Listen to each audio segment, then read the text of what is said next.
Welcome to Do You Like Apples, Your Neighborhood podcast, where movies are the gateway and proximity is your value. I'm Billy Rock, and you will be joined by my co host, Drew Wendt, here shortly. This week on Do You Like Apples, we are looking at romance movies with a twist, the high concept romance. Growing up, Drew and I felt the pressure to find these types of romance movies so that we wouldn't get made fun of by our friends. So with entries like Eternal Sunshine and Her, we could be like, hey bro, did you see that new sci-fi movie? Rather than admitting it is a romance. Our insecurities have faded over the years. Well, it's more likely that they have just shifted. This episode is inspired by the opening of the movie One Night Only, a romance comedy about the one day a year unmarried people are able to have sex. It's essentially the movie The Purge, but for sex.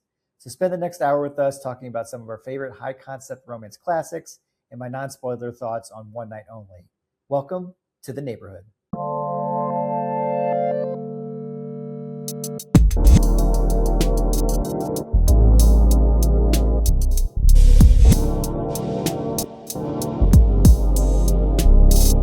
Do you like apples?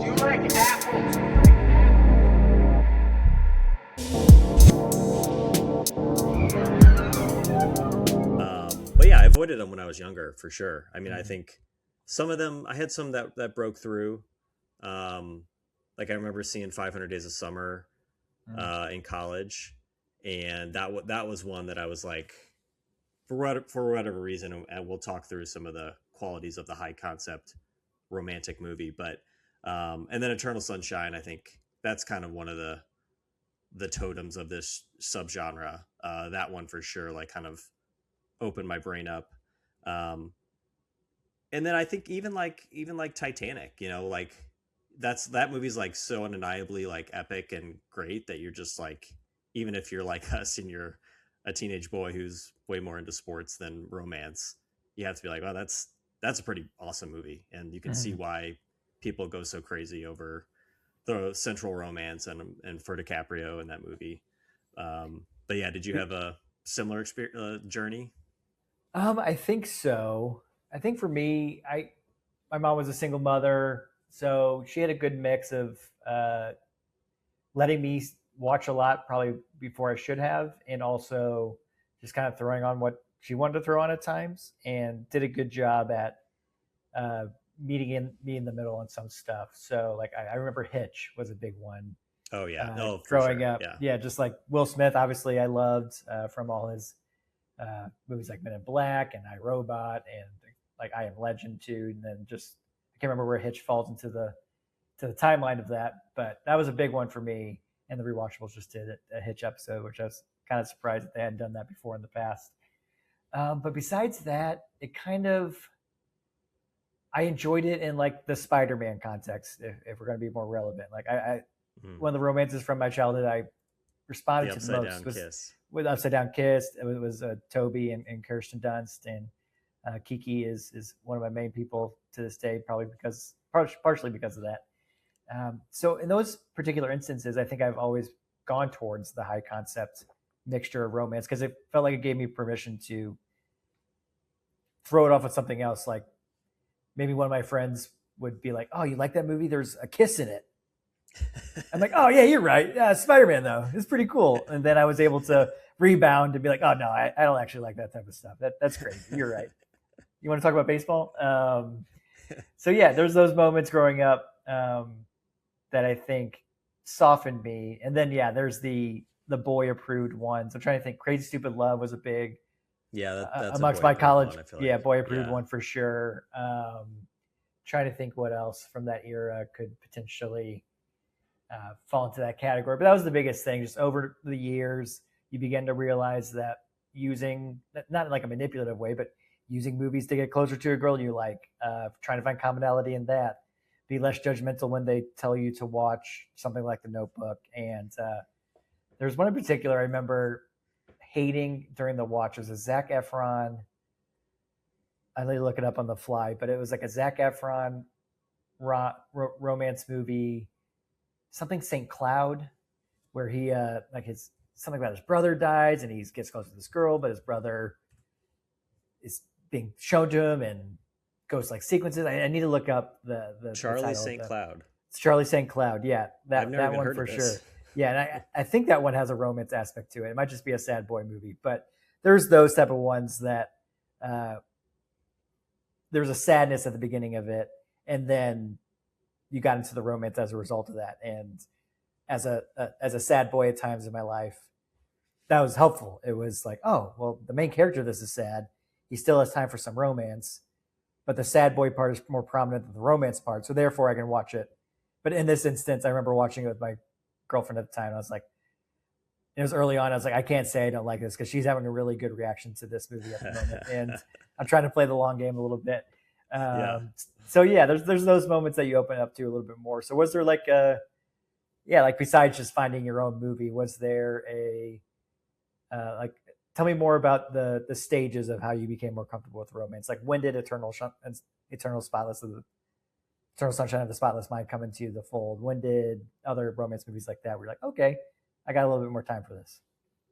Yeah, I think as I was watching more movies, like, and getting into cinema, like late high school, early college, Eternal Sunshine was a high school one that I was kind of like broke my brain and was like, oh, you can do a romantic movie in a different way.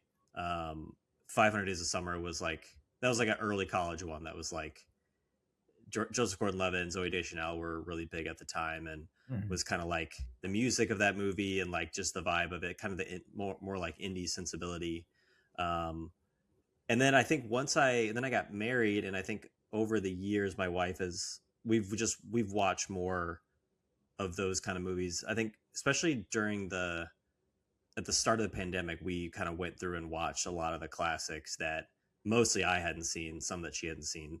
A lot of the rom com classics, the all the like Nora Ephron's and those kind of Mm-hmm. just the ones that you should see.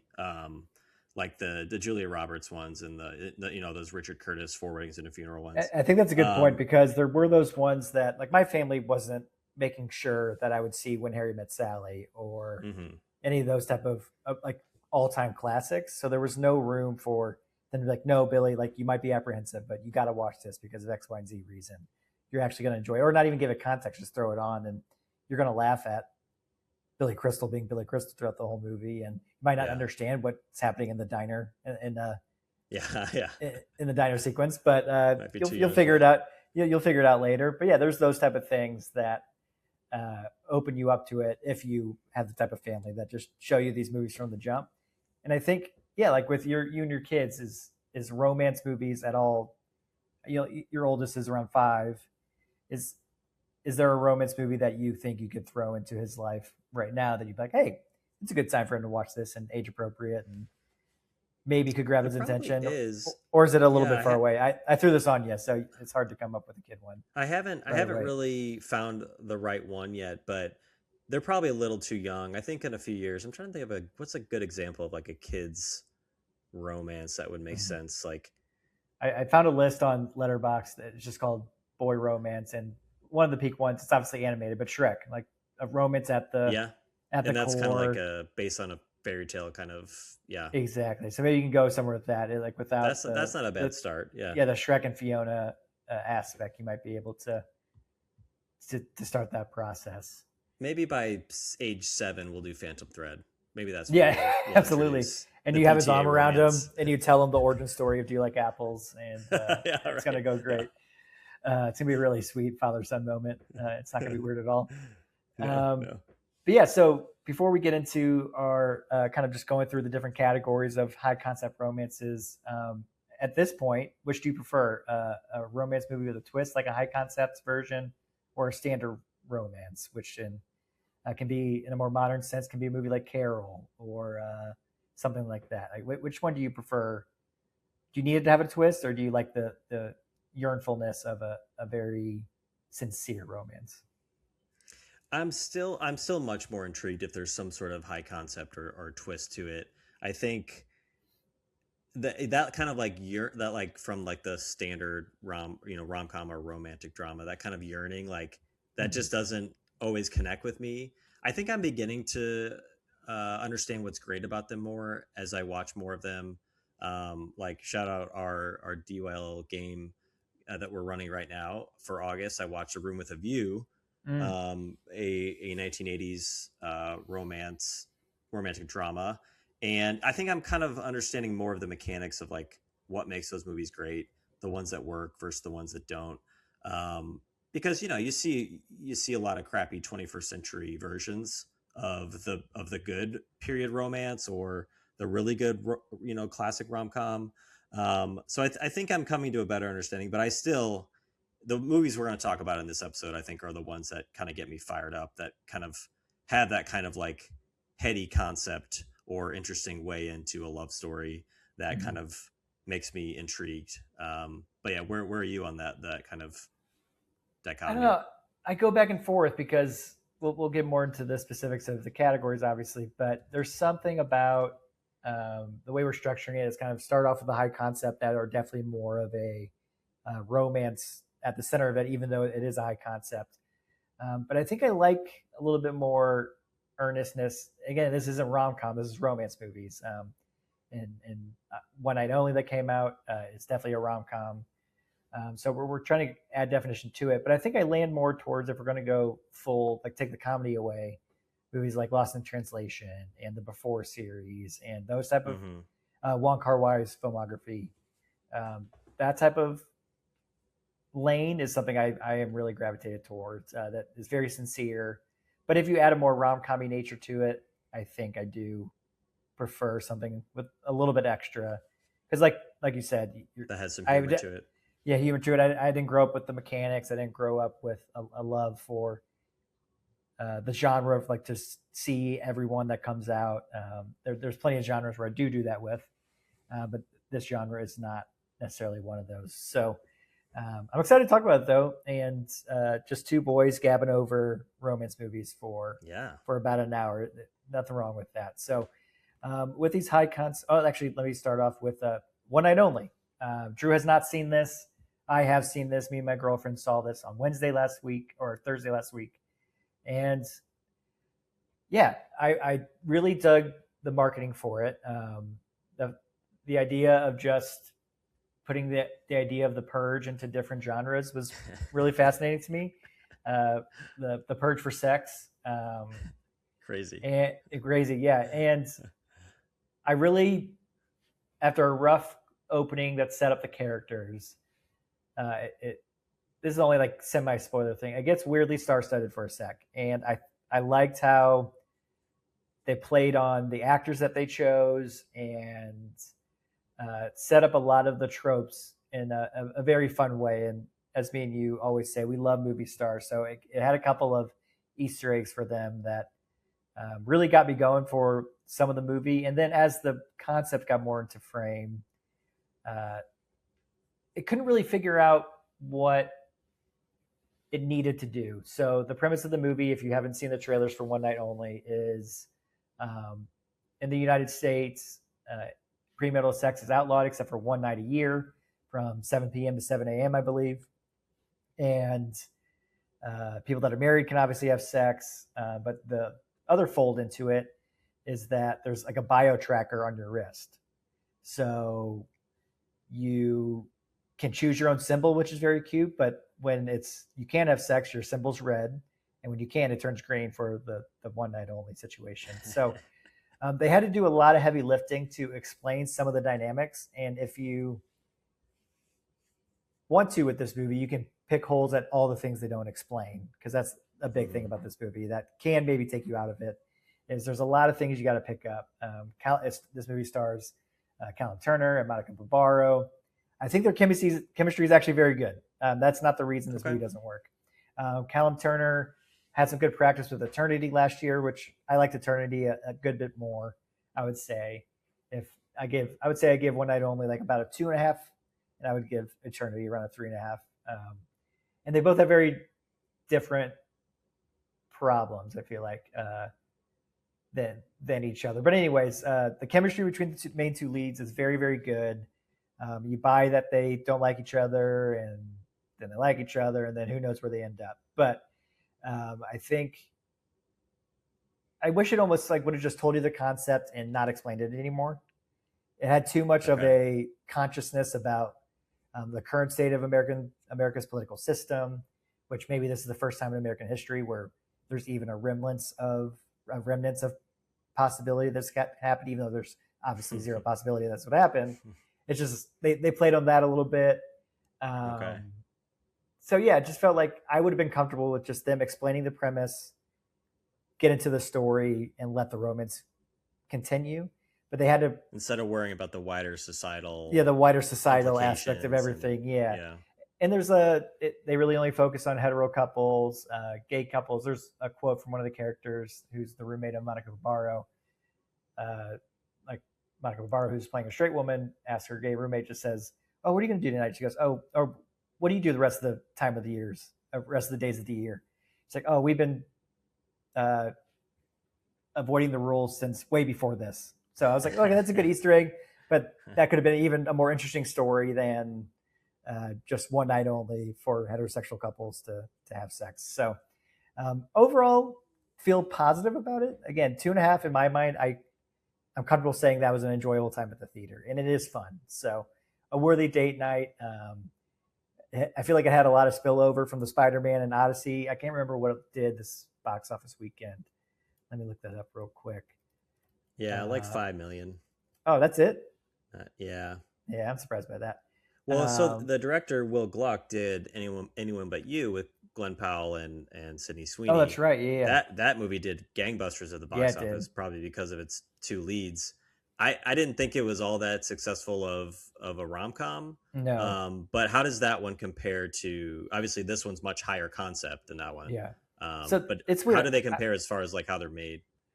I liked Anyone But You slightly more, but I also think this movie has way better chemistry between the stars than Anyone But You. Okay. But the surrounding aspect of Anyone But You, I thought worked more. It played into the R-rated side much more than One Night Only does, which was one of my biggest gripes, to be honest. It's a sex comedy, or it's a romance sex comedy, so they have to tone down the sex part of it a little bit. A lot of people are having sex in this movie, but none of it's really shown. The chemistry's good, like I said a bunch of times, but there could have been points where they could have taken it even further, either in the sexiness aspect or make it more of a raunchy comedy situation. They didn't really pick either. They really tried to find the most accessible audience while still keeping the R-rated tag. So maybe there's a version that should have been PG-13, more people could have seen it, and then all that stuff. But you can kind of see in the marketing, they didn't really know what to do with this movie besides the premise. Right. But on the big picture, Amanda Dobbins mentions, like anything with a British actor playing an American, why couldn't they just let Callum Turner be British? And he's not in this movie. He plays an American pizza shop, a New York native pizza shop owner. Okay. And they've kind of brought up a good point. It's like, well, then they'd have to talk about how immigration works within the One Night Only. Can foreigners have sex and not Americans? I'm like, yeah, that's a good point.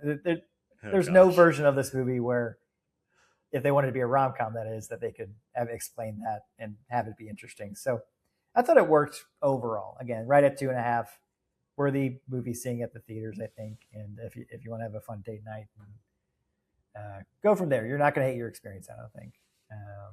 But yeah, so very lukewarm take, and overall dug the premise, but I think it should have probably leaned into the raunchy comedy more, and rode the chemistry with Monica Barbaro and Callum Turner through that, because there are some decent sequences of hijinks that happen, and they really thrive in those moments, but it just doesn't fully get there. So are you going to see it in the theater now as a result, or are you going to just maybe catch this one on streaming when it comes out? The reviews have been lukewarm enough that I probably will not, unless my wife all of a sudden really wants to see it. I will probably wait till it's on streaming. I was okay waiting until Anyone But You was on streaming, so I think I'll be okay waiting for this one. Yeah, and that one had the box office buzz to maybe tempt you, whereas this has this has nothing really going for it in terms of cultural value, and nothing that's really going to stay with this one. I don't think it seems like it's going to come and go. But let's get into the rest of the podcast with the high concept romances. Our criteria is pretty simple. Love or attraction has to be a core element, has to be the core element. And we're going to start with the high concept first that fits in within the romance, and then get into more specific genres that get further away from the high conceptness, but have the romance still at the center. So Drew, kind of anything else you think that should be added to this list of criteria? And what do you think is important for a high concept romance? Right. Yeah. I think we will, as we go, we'll kind of discuss what you or I classify as a high concept. I think some people might differ, but I think, yeah, I agree. We'll start with the ones that are kind of the classics of this type of subgenre, and kind of go from there. But yeah, I think for me, it just has to be the hook or the premise has to be something outside the ordinary. Mm-hmm. I think how some of these stories are told may qualify even if the setup is basic. But we can get into like kind of the differences. But yeah, there's a lot of great examples of this kind of high concept romance. And then I think as we go on further down the list, we'll get to ones that are more like, does that qualify? We can talk it out. But yeah, this will be fun. We have a lot of movies on here that we don't usually talk about on the podcast, honestly. Exactly. So, and we're not going to I'll mention every movie in each category that we put down, but we're not going to spend the time reviewing each movie. We're just kind of, we can talk about popcorn around. Yeah. The category and then go from there. But we're going to start off with the category of a time bending romance. I think this one has the most consistency of, maybe an overplayed aspect of a romance movie that adds a little bit more comedy and trippiness and, allows these movies to bring in other relationships to play on that's not just the romance. And the ones that came to the top of our minds were About Time, Groundhog Day, Palm Springs, 13 Going on 30. Those are the four I've seen. And then Somewhere in Time, and Time Traveler's Wife that were both recommended by Katie Carter, our friend of the podcast. Somewhere in Time, I did tell her I was going to watch it before this podcast, and I failed. I apologize, Katie. But do you agree that this is the genre that, for high concept, is maybe gone to the most? In terms of, it has a more of like a romantic comedy slant to it. It's got earnestness, of course, but it seems the most accessible for every gender or sex.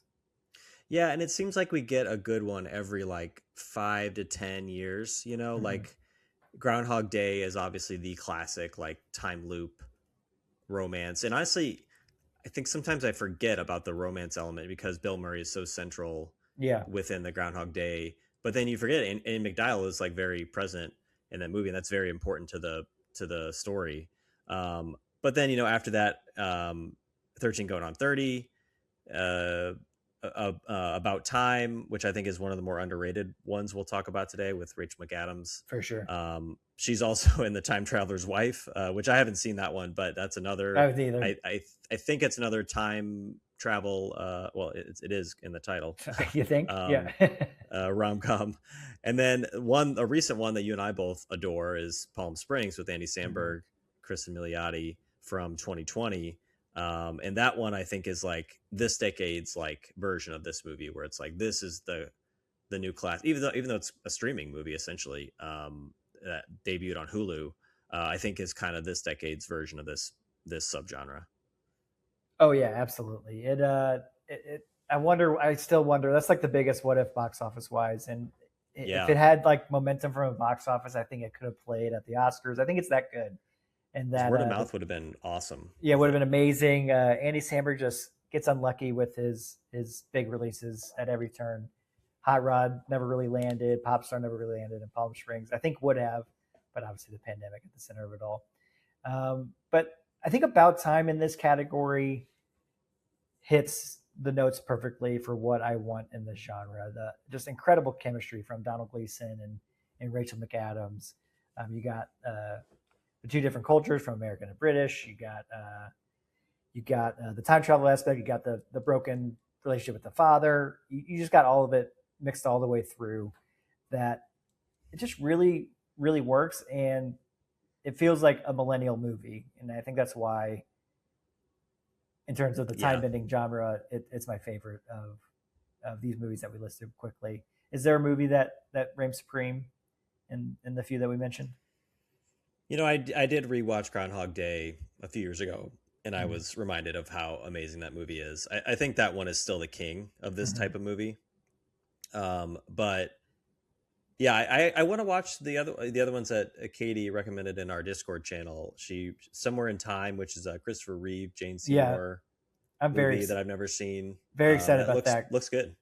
Yeah, because I watched the original Superman for the first time last year to prepare for the new Superman and the current Superman, and I didn't. The movie itself was fine, but I just immediately got what Christopher Reeves was putting down. Like he really was a great talent, and outside of the Superman movies, I don't think I've seen him in anything else really. And then obviously, I haven't seen him in much. The tragic horse riding accident that left him paralyzed that thwarted what could have been a really interesting career. But I'm very excited about that one. I believe it's on the Criterion Channel, or maybe Katie watched it through TCM. I can't remember where she said she watched it, but Turner Classic Movies. And then to go back to our point of movies that you kind of approved when we were younger, 13 Going on 30, man, that's an early one for me. When did that come out? Early Ruffalo, Jennifer Garner, obviously. 2004. I mean, it's huge especially for my wife's friends. Like, it's huge for the women in their 30s who were like, what, 14 when that movie came out, or 13. Yeah, it has one of the more the kid that plays Mark Ruffalo's character when they're kids before they fast forward into the future from 13 to 30. One of the more egregious glow ups I've ever seen. The kid when they were young. Very good actor. I thought he was very funny, cute, charming. He could have gotten the girl later, but he looks nothing like Mark Ruffalo in the past scenes. And they did a very good job with the actress that played young Jennifer Gardner. I think that was this actress name, Kathy. No, that's the mom, I think. But anyways, whoever played the young actress for Jennifer Gardner's character, I think, did a very good job. Young Jenna, Krista B. Allen. She's been in a bunch of stuff. I definitely recognize her as an adult too. So, you're right. This kid does not grow up to be Mark Ruffalo. Come on, guys. Hey, again, he did a great job. I thought he was very funny. He had all the charm of the world. Mark Ruffalo. But, yes, and it was at that point of Mark Ruffalo's career where he was just doing everything. Now he's kind of did Collateral the same year. Oh, did he really? That's a king move. Collateral and 13 Going on 30 same year. Very king move. That's right. He was in. How much was he in Eternal Sunshine? I don't remember him being in much of that movie. Not a little bit, not a ton. Yeah. I think isn't he with Kirsten Dunst? Like kind of the. That's right. They're kind of like with a company or the organization. Yes, but very solid 2004. Eternal Sunshine, 13 Going on 30, and Collateral for good old Mark. So. That doesn't get talked enough. And then there's another movie from 2004, We Don't Live Here Anymore. And it looks like people don't like it that much or have seen it all that much. But great cast. So we might have to profile that for an episode, Mark Ruffalo's 2004. But yes, so that's the first category. We'll move on to the next one. We've mentioned one of these movies incessantly. Again, it's a boy-approved classic of a romance movie, but the sci-fi genre in general. And this is where we're going to have some fun. Again, it's romances. It's not romantic comedies. We have Eternal Sunshine of the Spotless Mind, Her, Spike Jonze, Please Come Back to Making Movies, The Fly, The Lobster, The One I Love, and I'm going to let you pronounce this last one because you added it to the list. La Jetée. La Jetée. You're going to have to tell me more about that one. But this one's fascinating because I think this one has a lot more variance in terms of my enjoyment. Mainly because if the sci-fi part doesn't work, then I'm kind of out on the movie as a whole. Whereas if the sci-fi aspect does work, it makes me like it tenfold to what I think I would like a normal romance movie. Her being the one on this list that I don't know if I've ever rewatched, but how satisfying that watch was in theater, if I remember right, I saw it in theater. Mm-hmm. Was really magnificent. And I do have to have a little bit of a caveat. Samantha Morton, who's in The Odyssey, apparently was the original voice of Scarlett Johansson's character. And then they recast her for, which I had no idea until I saw an article about that this week. So Samantha Morton was amazing in The Odyssey. So I'd love to see the Samantha Morton cut If we can get that out there, Spike, that'd be great.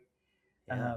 But the sultry nature of Scarlett Johansson's voice is never going to be frowned upon for me. So, but I would say that's the one where I began to embrace the high concept the most. And then from here on out, it's like, ooh, a romance in the middle of a sci-fi movie.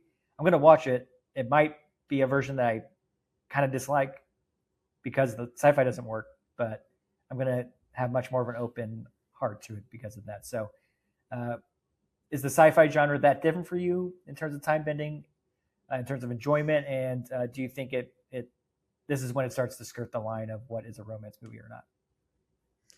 I think these movies are a little bit separate from the time bending, time loop movies, in that they kind of center their sci-fi. Either they're set in the future or they center their sci-fi premises a little more. There's probably way more examples so please, people who are listening, please hit us up with the examples we're missing. But yeah, we were trying to be condensed here, so there's a lot more we weren't trying to be exhaustive. Yeah, we're going to do like Apple's classics for the most part on these lists. Yeah, Eternal Sunshine, Her are classics. I love The Lobster. I really like the one I love with this is a small indie movie with Mark Duplass and Elizabeth Moss. But I rewatched that last year with someone, and it was, once the premise is gone, it loses a lot of luster. I was disappointed in that. The rewatch value. Once you figure out the premise. Yeah, like once you finish the first time, which I watched it probably like 2016 or whenever it came out, and then watched it again, and I was hyping up like, oh, this is actually really interesting, good movie, and I had a good time. But once you know the premise and where it ends up, you're like, oh, there's a little bit of the effectiveness of the sci-fi, and that's part of the reason why I brought up once I lost that, I didn't care about the romance as much. There wasn't as much of a, I was like, oh, the chemistry is not working nearly as much, and the franticness of trying to save this marriage the stakes aren't as there like it was in the past. So maybe with these movies, the premise, maybe you like it the first time, but once you kind of get if the I remember hook, correctly, it's more of a marriage movie than yes, because it's not a falling in love movie. It's a saving the marriage movie, which is a little bit different from like the two people falling in love movie. But yeah, I haven't seen it in a bit, so I need to go back and check it out. But it's a low budget movie that I think works. And then La Jetée it's a sci-fi classic. It's a French sci-fi movie that is only like 30 minutes long, from director Chris Marker, and it's from 1962. It's not really strictly a romance movie. There is a romance inside it, but it's told with black and white photos basically. And that's kind of it's very innovative, like, and a classic for a reason. So, less than half an hour, but it includes time travel and a romance. So I thought I'd throw it in here, kind of because it kind of fits into this subcategory. But yeah, this is a good category. I still have never seen The Fly, which is on our DYL game schedule for the month. So yes. I have no excuse not to watch it this month. Yes. I know you enjoy Cronenberg, but I think this is a good spot for you because I'm interested to see, because The Fly is not one of my favorite Cronenbergs. I do enjoy it, don't get me wrong, but Jeff Goldblum and Gina Davis have wonderful chemistry, and so I'm interested to see where you ended up landing on it. But let's go back to The Lobster real quick before we move on to the next category. I didn't love this movie. I know you really like it. Is this your top Yorgos? The Favorite is probably my top. Probably your top. Okay. But this one's pretty close. I like it a lot. And I like Begonia is probably up there too, honestly. Yeah. But I think the reason I like this one is the Colin Farrell, Rachel Weisz, they just sink so effortlessly into the Yorgos milieu. And this is a very extreme kind of setup for a movie. If you haven't seen this movie, it's if you're if you're single after 30, it's something about like a month. If you're still single after you go to this camp to find a mate, you turn into an animal. And it's rife with kind of commentary on societal expectations and singleness and marriage and all that. But yeah, so this one doesn't work for you as much because of the romance part or because of the sci-fi Yorgos? setup? I loved whenever they're at the camp, and then as they're finding romance or not finding romance, they break out, and there's like a whole. It's definitely not action, but it's more of a thriller component Yeah. to it. But that might have been my first Yorgos, so I don't think I was ready for anything like that. I mean, I began to love him as a director. I just find him to be. I think when you see that movie, you're like, is he an okay person? Like, is he all right? And then you realize he's might be one of the weirdest and most He's jovial not. freaks alive. So when you see him actually, interviewed, in his interviews, he seems so exactly. nice. Yeah. So it's like, which might be a facade. Please don't fool us. So I really did enjoy the satire of the first, let's say, hour, and then once they leave and it becomes a whole different thing, the kind of revolt. Lost me a good bit, but and that's why I like this version of sci-fi, where I think someone might strictly think of like a space or a tech aspect, but then that ends after Eternal Sunshine, Her, and The Fly for us, and then the last three on this list have a little bit more of a loose sci-fi and different genres going in and out rather than just capital S sci-fi. So the next category is Afterlife. I'm excited for this one because it does have the some definitions. I think this is the first category we have definitions for Afterlife and if it's actually even a romance. Eternity, I wanted to bring that up. That came out last year. I think a decent business. Elizabeth Olsen in that movie, I think it carries it. Then you have Miles Teller and Callum Turner as the two boys. The premise of that one is once you die, you go into like an HR holding office and you get to choose your eternity. And it can be anything you want. It could be, if you like cooking, it could be a cooking eternity. Like the mountains, it could be a mountain eternity. But Elizabeth Olsen's character had a husband that died at war. She remarried after that. Then her husband dies. She dies shortly after. Love triangle ensues. I thought the premise was very funny, really, really uniquely realized, and with anything with a high concept, by the end you're like, maybe the concept is a little bit worn off on you, and it's hard to wrap up something like that. So it definitely didn't land the enjoyment that I got from the beginning, but it's one that I kind of sing the praises of because comedies and romances are in a low point. Broad comedies and romances are in a low point in terms of Hollywood theatrical release. So I think people are just cold on those ones. And this one I think is definitely worth people's time. But then you get bona fide classics like Beetlejuice and It's a Wonderful Life, and get a little bit more melancholy with movies like A Ghost Story. And you have the pop fun with Ghost, which is the Patrick Swayze and Demi Moore classic. And then one from Katie Carter, which I have not heard of, A Portrait of Jenny. So from that list, are there any that you don't think apply as a romance or as Afterlife? Well, yeah, I'm trying to remember what's the romance in Beetlejuice. I haven't seen that in a minute. Gina Davis and Alec Baldwin. They're a married couple. They're in love. Oh yeah, okay. It's kind of ditched pretty quickly, but they have this beautiful house together. They die in a tragic car accident.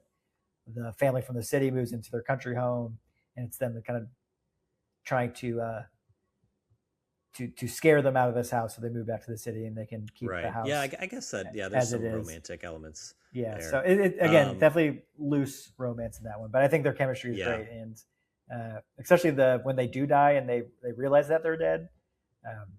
When I rewatched that last year, I probably rewatched this movie every couple of years, but I'm like, oh man, this is the part of the movie that I cared about the least when I was young, and now it's the part of the movie that has a little bit extra gravitas as you get a little bit older and you find love and all that good stuff. So, it's an all-time classic for a reason. But anyways, yeah, this category I think it gets a little bit looser with the romance part. I think the high concept is still there. You know what? A Ghost Story, that's like the number one movie that I should love. I'm the same way, dude. And I can't get there with it. Yeah. I don't know. We've never really talked about that movie, but I feel like it's one that is like, I think it was one of those movies. The way it's presented, I feel like it's a movie I should love, but I can't get there. I think it's one of those movies that, when did that come out? It came out, I think, a little bit before Do You Like Apples? and it's one of Yeah, like those 10 years ones ago, probably. that Yeah. yeah, 2017. So yeah, about 2 years before Do You Like Apples, and it's very guy coded movie, sad guy movie. So it was almost like I was afraid to bring it up in front of you because I was like, I don't. If he loves this movie, and I say I hate it, I think I gave it 2.5. I think I would give it less because there's like Yeah. no the craft is there. I really do like David Lowery. Right. He plays he directs. He's kind of like a Soderbergh to me, where he just like goes in and out of genre without any fear and has no real style that I can attach to it. Soderbergh has more, I would say, but I just love that they're fearless of the genre. So I respected it for sure. But I remember watching that trailer. There's I forget what song is in the trailer. And then you have Casey and Rooney Mara. I was like, man, this has got to be me. And then watched it. I was like, am I just incredibly bored? Am I too dense for this to be entertaining? Is it my own fault? I felt the same way. But it just didn't really work. But I want to throw it in here because it is a relevant one of the 21st century. And I've never seen, speaking of Ghost, I've never seen Ghost. Me neither. Obviously, I know the clay scene. Yeah. But besides that, I haven't seen it. I believe, did Whoopi Goldberg get nominated? Did she win for that? She might have won. Ghost. Yeah, I think she did. But Ghost is probably the classic of this subgenre, That's right? The afterlife romantic movie. Mm-hmm. I would think Ghost would be kind of the pinnacle for this kind of subgenre, but people can tell us if we're missing some good ones in this one. Yeah, this is definitely the transition point of these next couple categories to wrap up this podcast are going to be we'll have to debate if romance is even in some of these. We're going to move on to a category called Twisted Love. Probably my favorite romance subgenre, high concept. Again, it's not really high concept subgenre, but I love a dark twisted thriller, and if you add a broken romance in the middle of it, oh boy, I'm gonna have some fun. So Eyes Wide Shut, Gone Girl, Phantom Thread, Heathers, and Wild Things to wrap it up with a little bit more of a whimsy to the twisted love aspect. But yeah, would you say you're like me, typical boy? Give me a couple freaks at the center of it that might be in love, might not be, and you're gonna have some fun. Yeah, these are good movies. They're definitely like romantic movies in a sense, in different ways, but some of them are more high concept than others. You know, like I think Gone Girl is very twisty. Wild Things is very twisty. They don't necessarily have like the high concept premise. Heathers, I think, is a good one in that. Yeah, I think that's the most. It is high a concept of the romantic movie, but it's got some more kind of high concept rom-com elements, even though it's a very dark movie. And then yeah, Phantom Thread, Eyes Wide Shut. Those are just like really deep psychological explorations of a romance in a love story in a very twisted way. But I think those are kind of almost like elevated romantic dramas. And not, the concept is not necessarily the hook. It's more just like the style and the characters and the movie stars who are at the center of it. Let's go through the first three and let's quickly theorize: are they going to make it as a couple or not? Eyes Wide Shut. Oh wow! Did they make it? It's a pretty iconic. Was Nicole Kidman say at the end, "Let's fuck" or something like that? It's yeah. I'm gonna say no. They don't. No. Okay. What do you think? You think they get it together? They didn't in real life, so yeah, that's true. Yeah, I don't think they do either. I think depending on how much an adventure that night, he really did. But I don't think it's going to be because of Tom Cruise. I always forget their characters' names. I'm so bad at character name in movies. It's like Bill McKay or something, or Bill. That's why I forget it, because his name's Bill. Dr. William Hartford, I think, goes by Bill in the movie. Oh yeah. But yeah, so I don't think they do. But I think it's more because Cruise, even though he went through a wild ride, I think he's sucked into the life a little bit. So I don't think he's going to really be able to get out. And Alice, who just wants a man that can provide emotionally, sexually, a man in uniform. I don't know if he's going to maintain that as he gets further and further into it, or the power will make her fall even more in love with them in a super messed up, twisted way. So I'm not quite sure, but I'm going to say they don't make it. Gone Girl, they 100% don't make it. Someone gets killed, like Oh, the next day. but I don't think. Oh, the next day? No, I think they make it like all the way through the kids, like college. Like the kid's going to go to college before they Oh, bring you up. think so? Yeah, like it's going to be a lot of manipulating and turning one over on each other, but it's not going to be a murder situation. It's just going to be Ben Affleck being too afraid to leave. The new craziness that he's seen from his wife is kind of a turn on for him, and She definitely has the upper hand. yeah, she definitely isn't in love with him anymore. But I think she's not leaving for anything, because if she does leave, she's gonna probably go to jail. So, but yeah, they're definitely saying Phantom Thread. I think they're really in love. Yes, absolutely. Kiss me, my girl, before I'm sick is the most romantic line of all time. I say that to my girlfriend. I don't think she understands the reference, but she's been sick a couple times, and I say, "Kiss me, girl, before I'm sick, or before you're sick, whatever."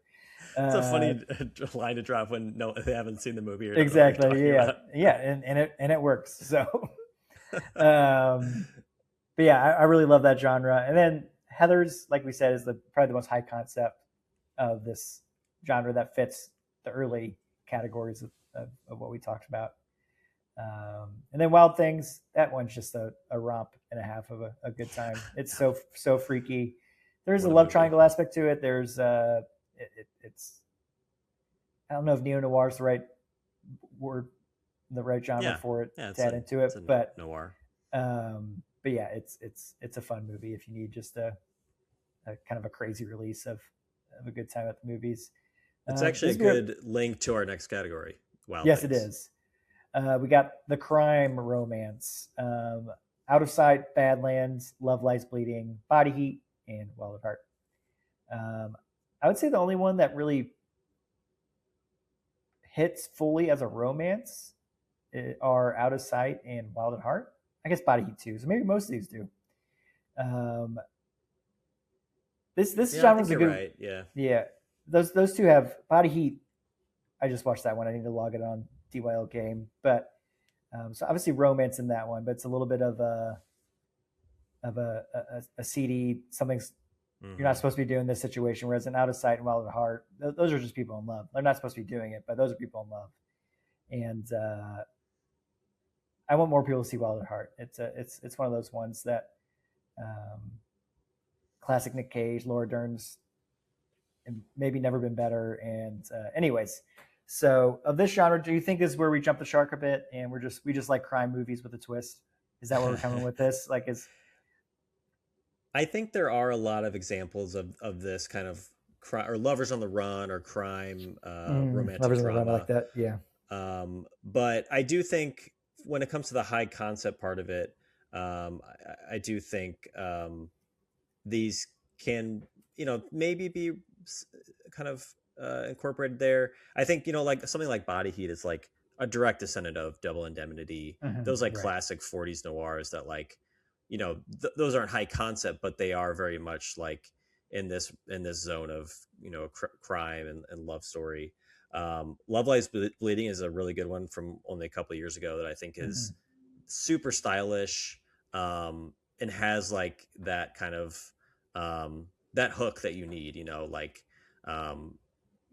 these two women who are kind of very different in some ways kind of find each other, and then there's like a crime story element to it that I think works really, really well.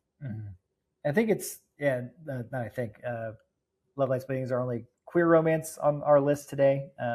Sorry for being straight white men here. But yeah, I think before we kind of move on to some of our essentially honorable mentions, are there any other quick categories that you think could have been at the top of our list of like time-bending sci-fi that are very much romance first, in the specific genre adds to the romance rather than potentially takes away from it? Like Twisted Love and Crime, I feel like those aren't really romances in most romance first in most cases, Phantom Thread and maybe Out of Sight being the exceptions. But yeah, is there Or they anything are else? romances, but the concept isn't really high enough to be Yeah, considered like a exactly. high concept High concept. romantic Yeah. movie. But yeah, it is kind of I would say it depends on what you want out of your high concept. Is it genre based? Is it stylistically? Is it like how the story is told? Like I've thought of a few like non-linear Mm. narrative romantic movies. Like I mentioned 500 Days of Summer earlier. That story is told all out of order. Annie Hall is another one that's like I think is 500 Days of Summer is kind of a descendant of Annie Hall. Blue Valentine, that's obviously the dissolving of a love story, Mm-hmm. but also a non-linear one. So I think that those are kind of high concept in that the hook is like this story is not told in a straightforward manner. So I Exactly. think those could count, and I like those movies because they kind of come at those stories with an interesting perspective. But Yeah. I don't know. What about you? Are there any other of these subcategories that should fit? I think I just want to touch on how like the romance genre, like the comedy genre, rely on the high concept more, even if this isn't high concept necessarily, but like the superhero genre. There's Deadpool, romance at the center, hard raunchy comedy throughout. It's kind of Yeah. trying to cover all those bases, and I think that's what the studios are looking for more so. It's like, what big set piece can we give around, or what big set piece can we give audiences, and then add in genres throughout, rather than the genre potentially being the draw or the romance being the draw. It just feels like we're getting further and further away from these niche type of romances, and then other genres as well, and just getting more and more broad and accessible, and that's great in a lot of ways at times, but definitely something that I miss, and you gotta search for, and I know me and you search for a lot. So but let's these are the categories that we kind of talked about off air, but wanted to shout out, but we don't think quite hit the romance aspect or high concept enough. So I just want to talk about Wong Kar Wai. um, He's the king of unrequited love. He's a Chinese director, um, in the running for maybe not my favorite director of all time, but I would say like top five. He's I own the Criterion box set thanks to my our intro music creator Ryan. He got me that for something. It was just very nice. It was like Christmas one year. It was like very unexpected and very sweet. So I have all those movies on Blu-ray, a beautiful box set, and yeah, it's just unrequited love. In the mood for love maybe could have fit in. Trying to think of anything. Would that be like technically twisted love since they never are able to act on it in society? And Yeah. it's It's like almost like a very classically told story that's not a love story, right? I mean, mhm. it's like, yeah, that it is and it isn't. So that's a fascinating one. Yeah. So and then the love triangle, a genre I get into all the time, but it's just not high concept. Yeah. It's not quite there enough. But yeah, movies like Challengers, Past Lives,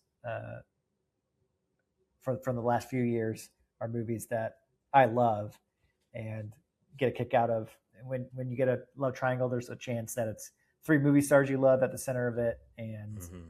you're just gonna have a really good time seeing of who ends up with who. So yeah, go over some of movies from that category or a category you think deserves mentioning. Yeah, the love triangle one is a good one because it's kind of like a story you can keep telling. Like Jules and Jim, like the Truffaut French New Wave classic, Mm-hmm. all the way through. Different different directors have had their kind of take on the like Itu Mama Tambien. Alfonso Cuarón's film is also kind Mm-hmm. of a love triangle movie. Um, but the craziest thing is this decade at least is Celine Song and her husband, the screenwriter Justin Kuritsky, I think is his name. The fact that they've made three movies now between the two of them that are love triangle movies is like the wildest thing that's happened in Yeah, movie culture. We need to know like what is going on. We exactly. don't need to know. It's their business, but still, I'm like between Challengers, Past Lives, and Materialists. I think all three. I'm a materialist defender. I'll stand up and say that right now. So Oh, between those three interesting. movies, they like are doing something really kind of wild, and I can't wait to see what they keep doing. Me and you are not good at arguing, but I would say that could be an episode where if we ever get the confidence or change temperaments over the years, which probably wouldn't be a good sign for people in our lives, but um, The Materialist, that's one of those movies where I don't fully get. I was so hyped for that movie. I We dug could the do like a opening. defend your honor Defend your episode where it's like I have to exactly, yeah. defend materialists, like I'm on the stand or something. Yes, and I don't think there's two people that are more ill-equipped Yeah, to be on like right. a debate team or anything like that. So we You might know have who to. I'd called as a witness is Taylor, our friend Taylor Blake. I heard Mm. her on our friends the Take Up podcast, and she was defending materialists. So Taylor, if you're listening, All I'm right, with you. Taylor. I'm with you. Taylor, I respect you, especially going against the Take Up guys. Those are good people at kind of voicing their dislike, but in like a very manageable way. It's not like they're attacking you. They're Hmm. open to your ideas and your love for a movie. But if I remember it on my science episode with them, it was their canon episode, their canon series that they did, and at the end they're like, "Good job, Bill," but nah, it's not going in. And I was like, Not "Ah, going in, buddy. that hurt way more than I thought it was going to. I thought I had them for sure, but it did not happen." Okay, the next one we have is Age Gap. Starting off our Harold and Maude, which I have not seen, but I bring that up first. Just that's one of the few movies growing up I remember my mom specifically being like, "Just gross, can't even Mm. believe it." And then I haven't seen it since. Not because I hold a grudge against the movie anymore, but that was one where I was like, "Oh, I guess it must be gross and uh, not worthy of watching." And then now I've seen almost all the people I respect in terms of who have seen it and love it. I'm going to give it a shot one of these days. But this is the type of movie that when someone leaves like a Licorice Pizza, to bring up another one, and they're like, "I just thought the age gap was gross." I'm like, that makes sense. I don't know what to tell you. I loved it. Like it just, I don't know how to rebuttal against it and be like, well, maybe that's not the full point. Maybe not have some grace, but whatever. It's hard for me Well, I to think disprove. the Like, two that are yeah. kind of like Licorice Pizza and Lost in Translation are like Licorice Pizza is more of a romance. Lost in Translation is a little more ambiguous, but like Mm-hmm. not a whole lot happens right between the two age gap characters. Like in both Right. movies, like even Licorice Pizza at the end, it's pretty chaste. Whereas something like May December is a lot more transgressive about what's going on there. Yeah. And you can an election too. The election was another one you wrote down here too, which is a little Mm-hmm. more dark comedy. I don't really know if that's Um, an age gap because it's a teacher preying on a student, but and the student's kind of manipulating her way to win the election. right. But it it seemed to make sense when it popped in my head recently. So, but that's a good point, especially at the end of Licorice Pizza. It almost is looking at Alana Haim being like, she still doesn't get it, does she? And then yeah, it's just that's how I feel that ending is meant to be. But anyways, yeah, Lost in Translation especially. That's a good point. Like at least for the first three, I'm assuming Harold and Maude, there's not like a explicit sex scene between the two leads, but I haven't seen it either, so I can't say for yeah. sure. But yeah, this is one again. It's not really high concept enough, but really good romances in the age gap genre for sure, and can bring up themes that um, that you don't really wrestle with too often unless it's in a movie like this. Um, yeah, next one is Forbidden Cause. The romance is forbidden because of religion or culture.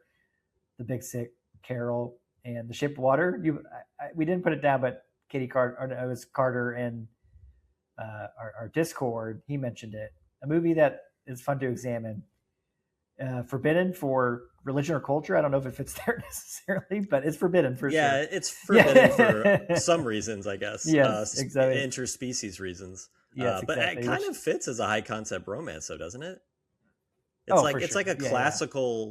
classically told love story, but it's very obviously. I'm not a huge fan of that movie, but it kind of fits here. Yeah, I agree with that. That's definitely a high concept. Amnesia Base, we talked about 50 First Dates. You put down Mulholland Drive, Overboard, and The Majestic. Speak on those a little bit, because especially the last two, because I don't think I've seen those. Yeah, Mulholland Drive maybe kind of fits here. There's definitely an amnesia aspect to it, and a Absolutely. romance aspect to it. Obviously, that movie has a million things going on. But Overboard is one that I actually haven't seen, but I think my parents liked it. It's like Goldie Hawn and Yeah, Goldie Kurt Hawn and Russell, Kurt Russell. Yeah, and it's kind of an amnesia, based romance. definitely remember it on Kind of more of a cable. rom com, Yeah, cable back in the classic. day. But yeah, but I don't think I've watched more than 30 minutes of it at a time. So And then The Majestic is another movie I watched when I was growing up that my parents had on DVD that they really liked. That I have a kind of a soft spot for. I haven't seen it in a very long time, but it's a Jim Carrey movie directed by Frank yes. Darabont, and it's kind of a he gets amnesia. He's like a screenwriter who's been like blacklisted in the 50s, gets amnesia, ends up in this town where they think he's this like long lost soldier from World War II who is returned finally, even though it's not him. And there's definitely a romance aspect to it with the girl in town who was his girlfriend. I have a soft spot for that movie, but if I just looked up the runtime, it's like over 2.5 hours. There's It's a absolutely no Darabont reason for movie, that movie so that should makes be. sense. Yeah. Yeah, he kind of just makes long movies no matter what. But yeah, it's actually, especially as a Jim Carrey study, it's actually a pretty fascinating watch. Absolutely. I'm a, I believe I know like the beats of that movie, and I think I've seen it all the way through. It was when you grow up with Shawshank Redemption and The Green Mile being two R-rated Yeah, approved dad movies, you kind of seek those out. So I think I've seen that one beginning to end, but I don't remember much about it. Let's speed this up a little bit for the last couple. Nonlinear narratives. You brought that up a little bit earlier. 500 Days yeah, of we went Summer, through that Annie one. Hall, Blue Valentine. Those aren't high concept at all. And then Fantasy or Supernatural. Your Name from Katie, and then Together from Carter in our Discord. And you just had to. I just had to put down The Princess Bride real quick last second. Yeah, The ultimate that's kind of fantasy. the fantasy romance. Yeah. Yeah, but I don't feel like the fantasy genre is high concept necessarily. Like it is, I guess it is, but it just feels like its own unique genre that already has romance at the center of it in most of its stories. So it's kind of like Most of them are like fantasy movie first, not necessarily like romance is not always centered. right. The Princess Bride Even might though, break that because obviously right, Wesley and Buttercup are at the center of that, and that's the main drive for the whole plot and story. But so maybe that one would fit. But yeah, just something about fantasy. That's romance is baked into that genre as a whole, so I don't think it can fit as a high concept necessarily. And then the last movie I want to shout out is a family movie of mine called The Family Man with Nick Cage. Did you grow up watching that at all? never seen that one. No. Yeah, it's actually very charming. Directed by Brett Ratner, so don't hold the movie. Oh, nice. Yeah, so pretty chill. Besides that, Can I tell you a I'm not quick Brett Ratner side story real quick? sure. So I'm at my buddies, yeah, just at the end of the pod. Yeah. I'm at my buddies in Chicago recently, and he works in like the liquor industry, and he gets all this free stuff. He hands me a bottle, and he's like, "This is a really good whiskey, award-winning whiskey." It was unfortunately was discontinued because it's Brett Ratner's whiskey, but I'm going to give this to you. And I tried it, and it's pretty good. So I got to say, Brett Ratner, thank you for your whiskey, sir. Is it prominently displayed on your shelf at your house? That's No, it's yeah, hidden. that's hidden. Thank God. That's so fucking funny though. Yeah. Discontinued because of Brett Ratner. That sucks. So, director of Melania and great whiskey maker Yes, Brett Ratner. exactly. And the Rush Hour too. So let's stop gassing up Brett Yeah, Ratner. you're right. Can't look over Rush Hour. Yeah. But anyways, this is a movie that my aunt and uncle loved when it came out. It came out in 2000, and I believe they watch it on their anniversary most years. So it's like one of their movies, and really do like it. It's a charming movie. Who's the love interest? It is Tia Leone, Okay. who's Bad Yeah. Boys, Yeah. Jurassic Park 3, Fun with Dick and Jane, those type of movies. Mm-hmm. So yeah, very attractive in the movie. Surprisingly good chemistry with the family, but it's a high concept in that it's plays like It's a Wonderful Life type of situation. Like he wishes for something, he looks back on his life, he's able to see it all. So it's kind of a rip off of that, but again, does a pretty good job. and has a really good cast all the way through. But I think that's a good place to end it. Really fun conversation. The boys need a twist to these romance movies from time to time. Me and you eat it up. But yeah, this is Do Like Apples, obviously. We have this DYL game that we keep mentioning. It is spelled capital DYL, lowercase g, capital A, and then lowercase M-E. Working on how to say that and if we need to change that at all. But when you look at it, it looks cool. It's just a movie watch schedule, kind of a mix of a library reading program and something for busy adults. I think as we get older, I'm kind of reckoning with the movie hobby being something that's less community-based, and this is our attempt to bring some of them back into the fold. And if we can influence you all and ourselves to watch some new stuff along the ways, I think it's really worthwhile. This podcast is coming out Wednesday, so keep an eye out for our Friday newsletter, which is free to everybody. We have paid options on Tuesdays and Thursdays. So yeah, support us where you can, either with a free subscription, paid side if you're already listening to us for a while and reading us for a while on Substack. And yeah, I think the best way right now for new stuff that is really exciting is DYL games. So thanks for listening, everybody. We will see you next week. And yeah, talk to you later. All right, see ya. Do you like apples? Do you like apples?